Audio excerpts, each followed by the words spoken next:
Allah Teala Kur'an-ı Kerimdə Nur surəsi 35-ci ayədə özünü nur adlandırır. Allah göylərin və yerin nurudur. Sonra bu nuru məsəllə bizə izah eləyir. Buyurur ki, Allahın nuru bir çırağbana bənzər, bir taxçaya bənzər. O taxçanın içində bir çıraq var, çıraq şüşədəndir. O bir ulduz kimi parlayır. Onun yanacağı zeytun ağacından nə şərqdəndir, nə qərbdəndir. Bunların hamısının təvil və təfsirinə baxsaq geniş mənalar var.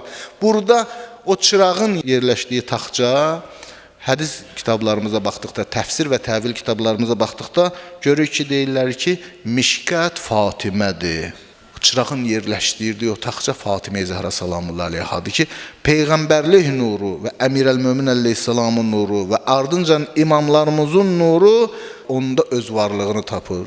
Ona görə xanım Zəhra salamullahi aleyha nübüvvətin və vilayətin sirrini özündə daşıyır. Dualarımızın birində deyir ki, İlahi bihaqqi Fatimətə və əbiha və bə'liha və bənihə və sirril müstəvdə'i fiha. İlahi sənə and veririk Fatimiyə, onun atasına, onun həyat yoldaşına və övladlarına və sirril müstəvdə'i fiha və onda yerləşdirilmiş o sirrə xatir ki, nədir bu sirr? Müxtəlif izahlar var ki, imamətin sirridir ki, İmam Cəfər Sadiq əleyhissalam buyurur, əmruna sirrun mustatar ki, bizim həqiqətimiz, bizim həqiqi nurani varlığımız gizli bir sirridir. Vilayətin sirridir. Bəzi alimlərin rəyinə görə Həzrəti Məhdi Accalallahu Teala fərəcəhü şərifə işarədir.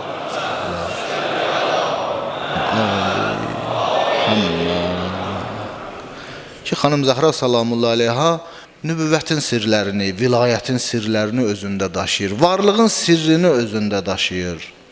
İmamların sirlərini, imamların elmlərinin sirlərini, yaradılışın sirrini, həyatın fəlsəfəsini özündə daşıyan bir adamdır. Belə bir şəxsiyyətdir xanım Zəhra salamullahi aleyha. Həyatı da bir sirridir ki, sirr olaraq da dəfn olundu.